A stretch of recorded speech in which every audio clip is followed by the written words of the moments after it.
आज से 3 दशकों पहले एक ऐसी त्रासदी हुई जिसने न केवल भारत बल्कि पूरी दुनिया को हिला दिया।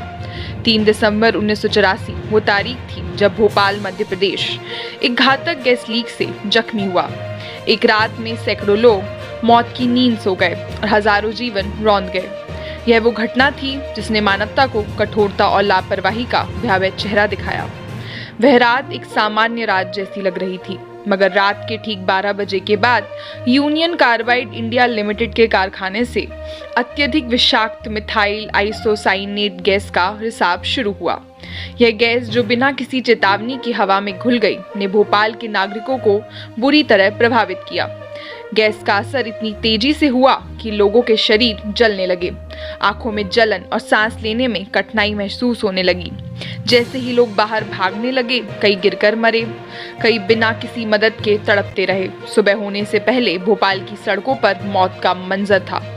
अंतिम आंकड़े बताते हैं कि इस त्रासदी में करीब 3000 लोगों की जान चली गई।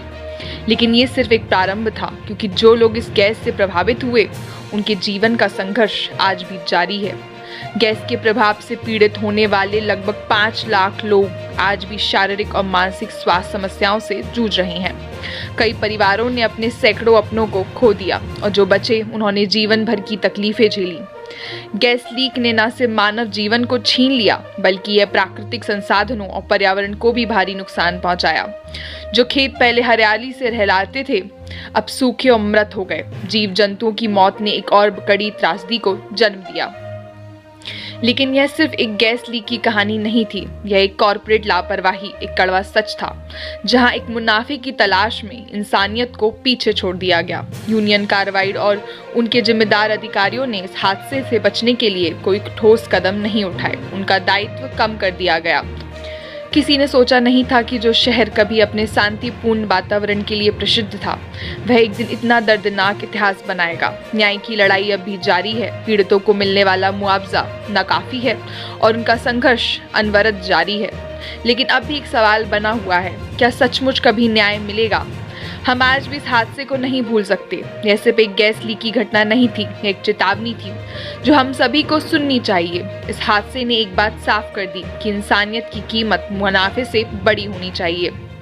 भोपाल गैस त्रासदी को याद करते हुए हम उन सभी लोगों को श्रद्धांजलि अर्पित करते हैं जिन्होंने अपनी जान गंवाई। उन सभी परिवारों को सलाम जिन्होंने इस त्रासदी को सहा और अब भी उसके प्रभावों को झेल रहे हैं। इस हादसे को याद करना सिर्फ एक शौक नहीं, बल्कि एक दायित्व है, ताकि हम कभी ऐसी त्रासदी की पुनरावृत्ति ना होने दें। यह था भोपाल गैस त्रासदी का सच, जो आज भी हमारे दिलों में दर्द और सवालों की आंधी पैदा करता है। आपने देखा होगा हमदिया अस्पताल के सामने बहुत बड़ा ग्राउंड था, इस वक्त ताजुल मस्जिद भी था, वो पूरा आदमियों से भरे पड़े थे।